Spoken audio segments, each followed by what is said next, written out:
안녕하세요. 온라인 상담실을 운영하고 있는 스텝업 연구소입니다.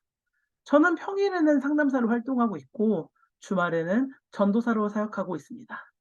이전부터 유튜브를 하고 싶었는데, 하고는 싶었는데 좀 귀찮았다가, 이번 홀리컴배트 출연을 계기로 얘기하고 싶은 얘기들을 하려고 유튜브를 만들었어요. 부랴부랴 만들다 보니까 아직은 부족한 부분이 많습니다. 아무래도 홀리컴뱃 분들이 많으니 지금은 홀리컴뱃에 대한 이야기를 하겠지만 앞으로는 제 전공인 가족 상담과 기독교 상담, 교회, 자기 분석 등 다양한 주제로 이야기를 할 생각입니다. 저는 홀리컴뱃 1화에서 JMS나 기성교회나 사람을 세뇌하는 것 마찬가지 아니냐라는 질문을 받았습니다. 저는 일정 부분 동의한다고 대답을 했고, 그리고 후에 인터뷰에서는 이렇게 얘기했습니다. 교회에서도 세뇌가 많다라는 이야기를 했습니다. 오늘은 이 이야기를 조금 더 하고 싶었습니다. 물론 집단이니까 어느 정도의 집단 의식은 필요합니다. 보통 설교 시간에는 설교자를 올려다보게 세팅이 되어 있죠. 그리고 교회에 있는 장애자라는 구조는 예배 시 타인과의 교제에서는 상당히 불편한 구조고 전면만을 인식하게 만들죠. 심리학적으로 우리가 누군가를 올려다보는 것은 그 사람을 더 대단한 사람으로 인식하게 되는 효과가 있습니다. 이런 구조를 활용했던 사람이 괴벨스고 나치당이 히틀러를 주목하고자 할 때 쓰던 방법이기도 합니다.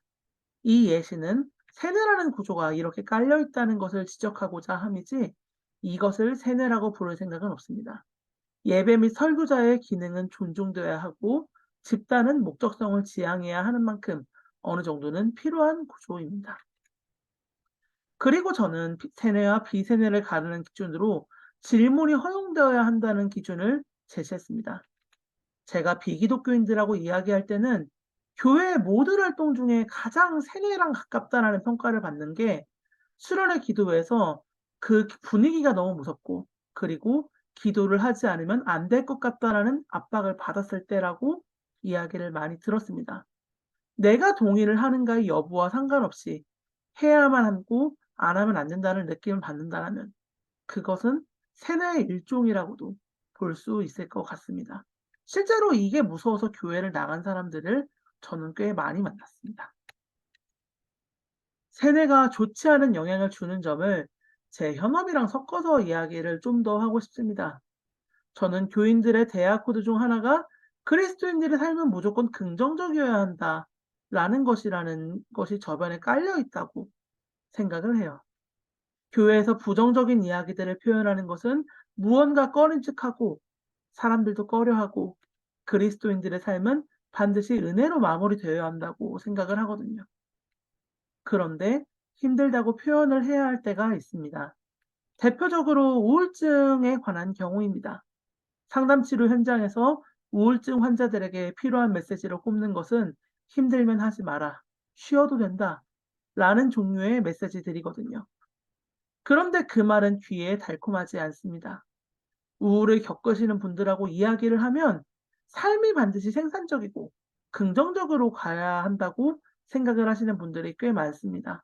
물론 정말 중한 우울이시면 그런 거 없이 그냥 아무것도 하기 싫다고 말하지만 오히려 지금 우울증 초기이신 분들은 꼭 그렇게 생각을 하더라고요.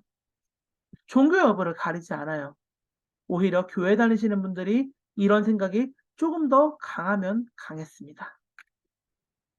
2020년 OECD 자료에 의하면 대한민국의 우울증 유병률은 36.8%라고 합니다. 즉, 일생에서 우울증 증상을 호소하는 사람들은 전체의 3분의 1을 좀 더 넘는다는 거죠.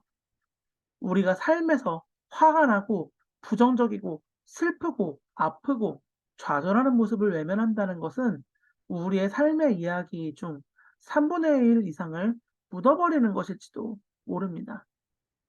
성경에는 예수님이 건강한 사람들을 위해서 오신 게 아니라 아픈 사람들을 위해서 오셨다고 써져 있더라고요. 어쩌면 우리의 진짜 이야기를 하지 못하게 하는 게 진짜 세뇌가 아닐까요?